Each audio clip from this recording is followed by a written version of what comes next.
Bonjour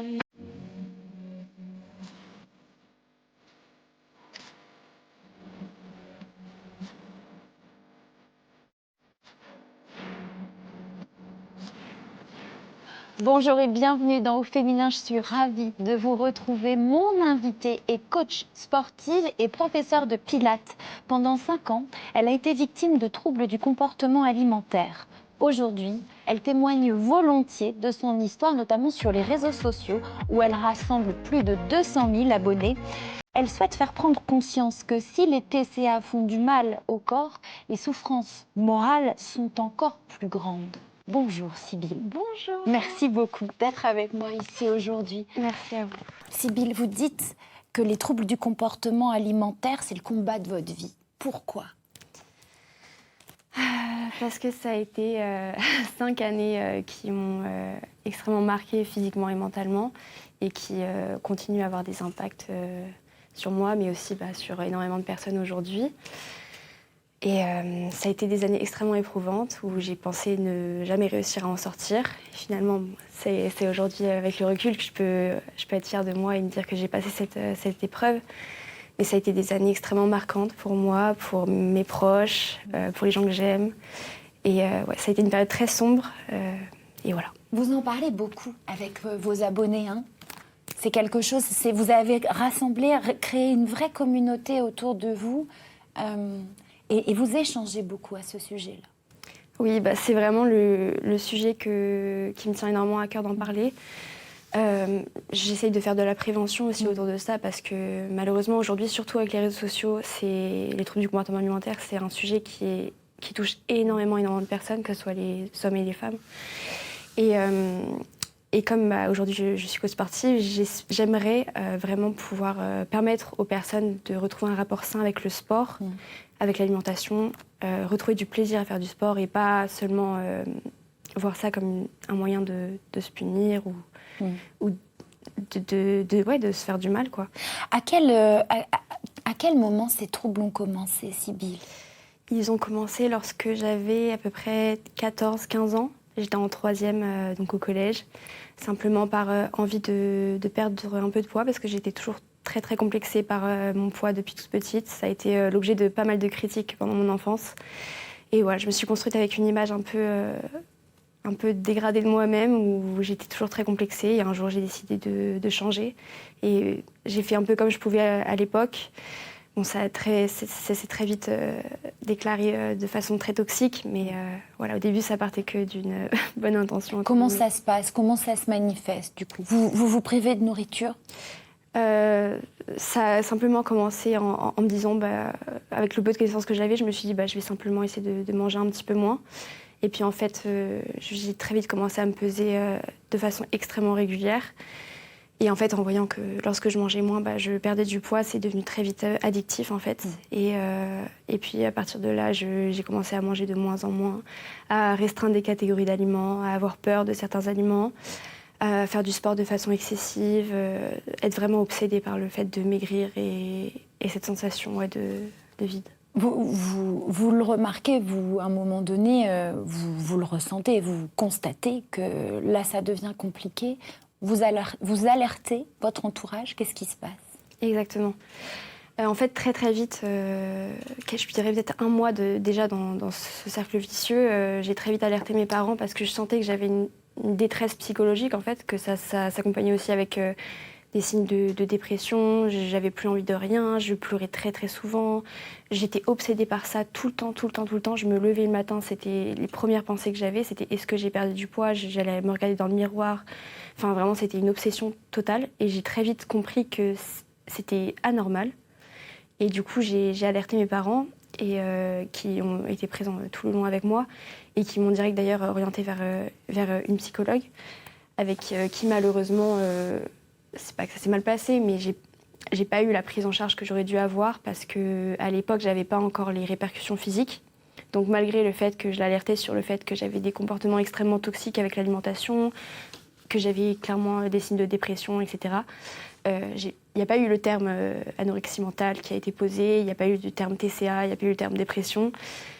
Et je pense que la prise en charge que j'aurais pu avoir à l'époque, si on n'avait pas pris seulement en compte le fait que j'étais en bonne santé physique, je pense que j'aurais peut-être eu une aide un peu plus adaptée à ce moment-là. Plus rapide et qui vous aurait peut-être évité pas mal d'années de grosses souffrances. D'errance. Alors, on va retrouver Emmanuel, c'est votre papa. Il est avec nous en visio. Allez, on le retrouve. Bonjour Emmanuel, merci beaucoup d'être avec nous ici aujourd'hui. Marie.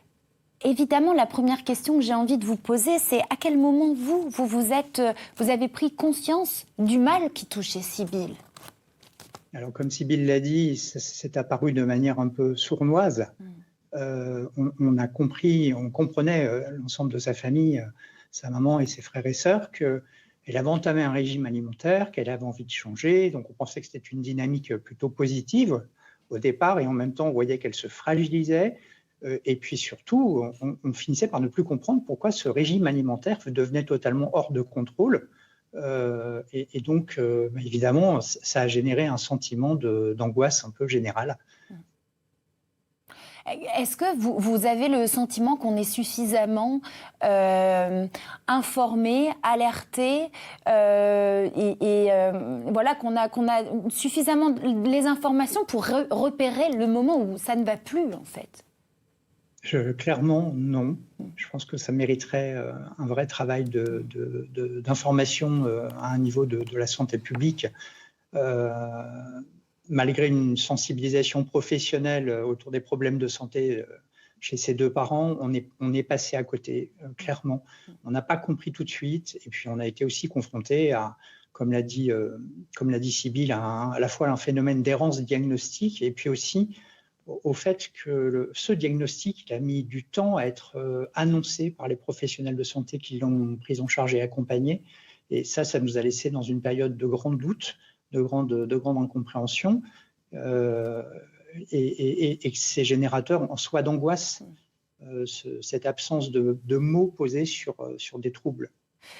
Vous allez pourtant finir par être hospitalisé, et ça va être un moment qui va être déterminant dans ce parcours-là. Racontez-nous, Sybille. Oui, totalement. Comme j'en ai déjà parlé, j'en parle de façon très rapide sur les réseaux sociaux, c'est pas quelque chose que j'ai beaucoup développé. Pas beaucoup de personnes savent que j'ai été hospitalisée, parce que ça a été assez express, parce que ça a été aussi assez traumatisant, malheureusement pour moi. Au début, je pensais que cette hospitalisation... je mettais beaucoup d'espoir dans cette hospitalisation. Je pensais vraiment que ça allait peut-être être une espèce de libération, une aide auprès des professionnels. Je me suis dit, si je suis dans ce cadre où j'ai toutes les aides possibles, il n'y a pas d'autre façon, je vais y arriver, je vais sortir de là. Et en fait, mon expérience, en tout cas, a été assez déshumanisante.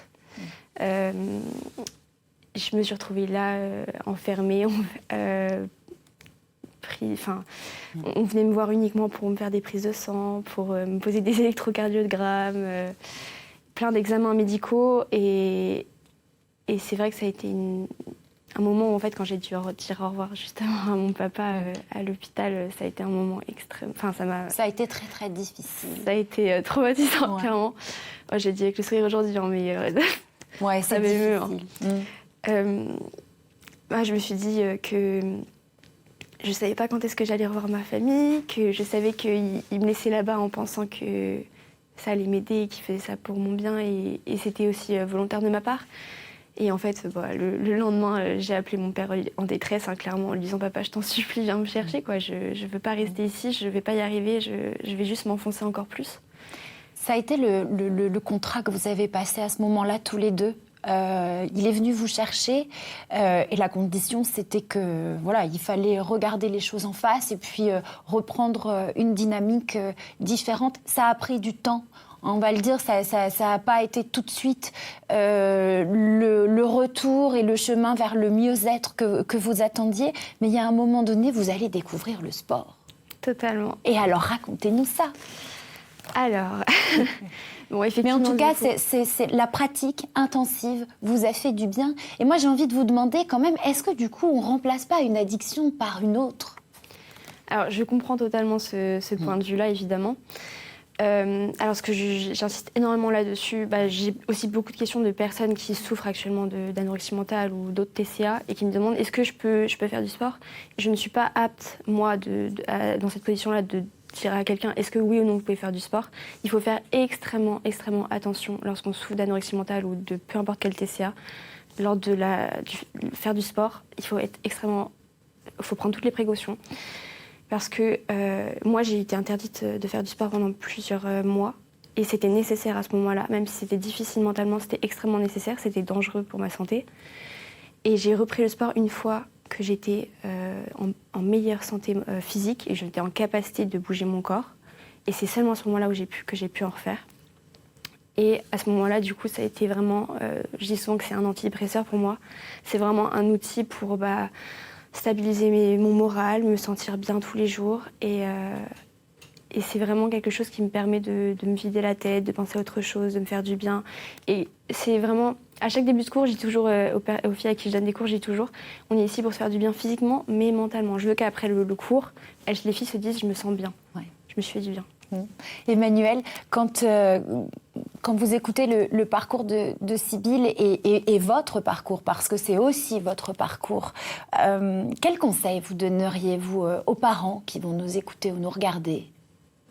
Alors, le premier conseil, ça serait de ne pas hésiter à s'informer par ses propres moyens si on a le sentiment que malheureusement les professionnels de santé qu'on mobilise n'ont pas été très clairs sur comme je le disais, sur les diagnostics. Ne pas hésiter à... vigilant. Et c'est important de le dire, vous êtes un professionnel de santé. Oui, ça me permet du coup de le dire avec d'autant plus de légitimité. Voilà. Et sa maman aussi d'ailleurs. Faire preuve d'écoute et d'empathie sans juger son enfant, mais sans être non plus dans le déni, ça c'est absolument indispensable. Le point le plus crucial, c'est continuer à exprimer son amour, on sera toujours là pour elle, et que la maladie ne la définit pas en tant que la maladie ne la définit pas en fait, et qu'elle reste une personne, même si elle affronte une maladie. On a essayé avec Sybille et quelquefois en famille de continuer à partager des moments ou de conversation ou aussi d'activité physique telle qu'elle était proposée, recommandée à l'époque, d'être attentif s'il y a des frères et sœurs à l'équilibre aussi de la fratrie. Et ça c'est très important. Comme le temps file, Sybille, très rapidement, le regard que vous portez vous sur ce parcours, très rapidement. Je dirais... s'accrocher justement à la vie, aux personnes qu'on aime et justement essayer de se trouver soit qui on est à côté de la maladie. C'est ça le plus important, c'est se retrouver. On n'est pas défini par cette maladie. Merci beaucoup Sybille, merci beaucoup Emmanuel d'avoir été avec nous dans cette émission. On vous dit à très bientôt dans Au Féminin.